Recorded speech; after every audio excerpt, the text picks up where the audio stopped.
Hello, church family. We are on day 3 of the Sermon on the Mount series.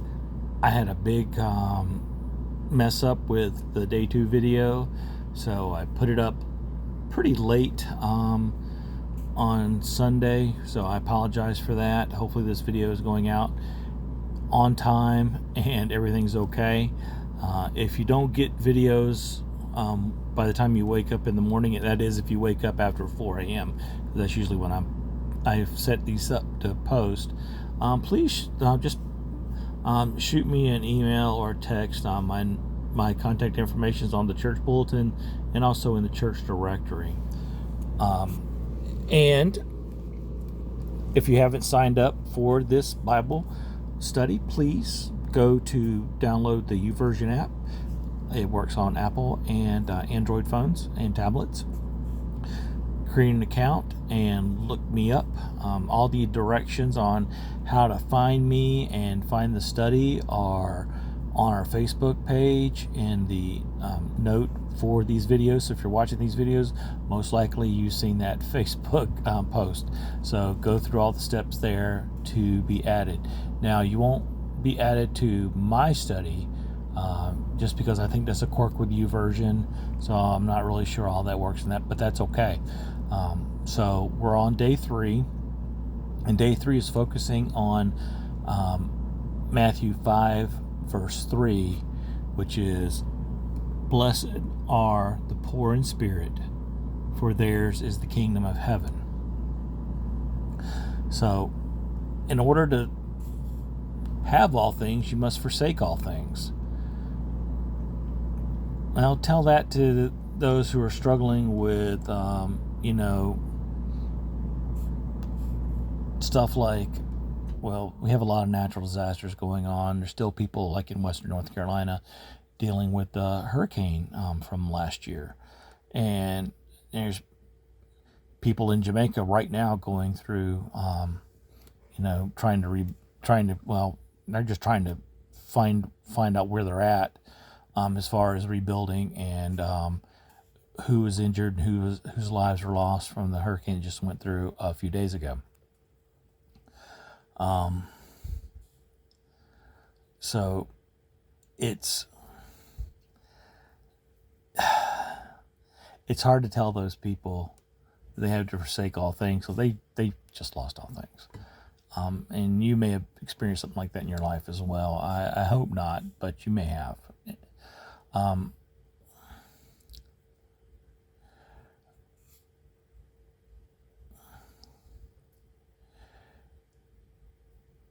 It's really amazing what it means to be stripped bare, forsaken, rejected of everything. And is that really a blessing?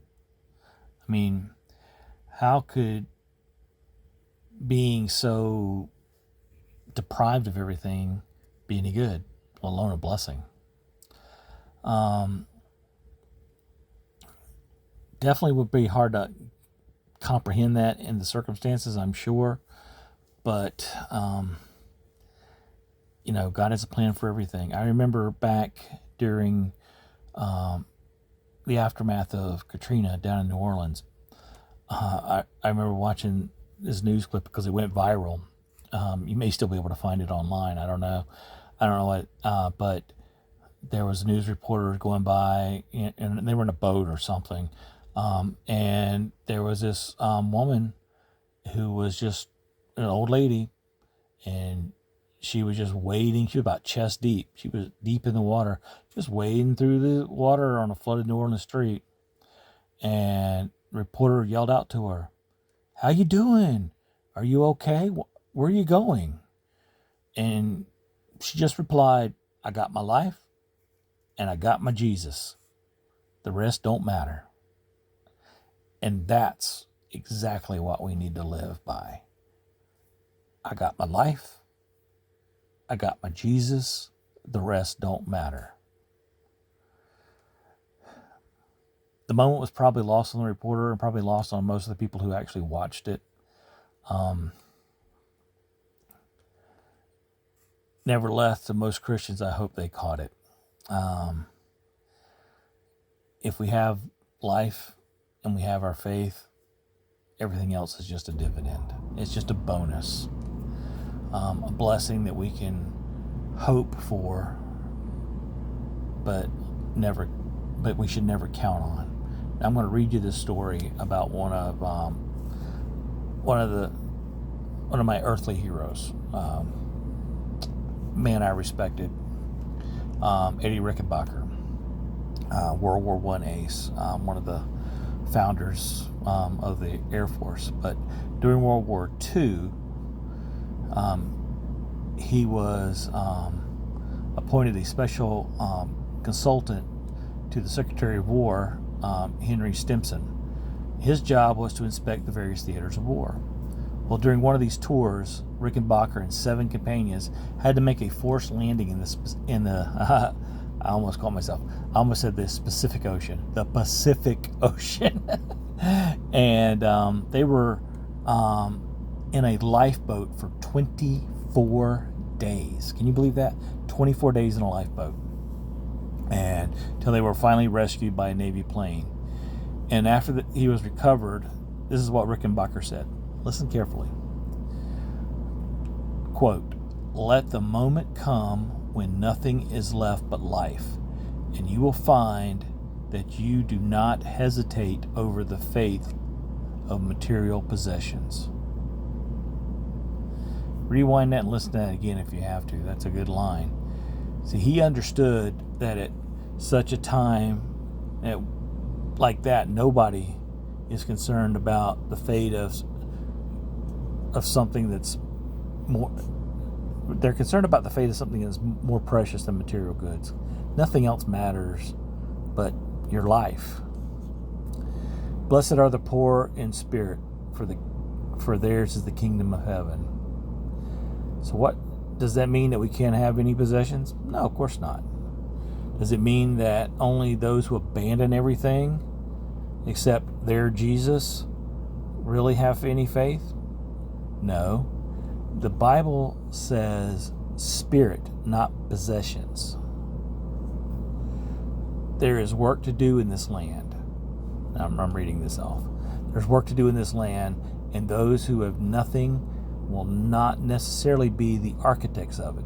God is looking for workers in his vineyard, workers who are able and willing to do the work, not because of what they have in their wallets, but what they possess in their hearts. If we know the value of our lives in Jesus Christ, we have the foundation of faith that God is looking to build upon with his earthly blessing. If we got our lives and we got our Jesus, that's all he needs to begin his marvelous work in us. The rest, it really don't matter. So thanks for watching. I hope you got something out of this. If you have any questions or comments, please leave them in the comments below the YouTube video that you're watching here, and because it's easier to see here than on the Facebook page. So leave your comments here, and thank you guys for watching and going along with this. Oh, and a bonus you may not have realized, especially if you're new to YouVersion, if you hang out and do this whole 30-day challenge, you earn a badge from YouVersion. I know it's silly, but some people like that stuff. I enjoy it. So keep praying for the persecuted church. Keep praying for one another. Keep trying to be the light of Jesus that he wants you to be, and love everybody more than you love yourself. And we'll see you tomorrow. Bye.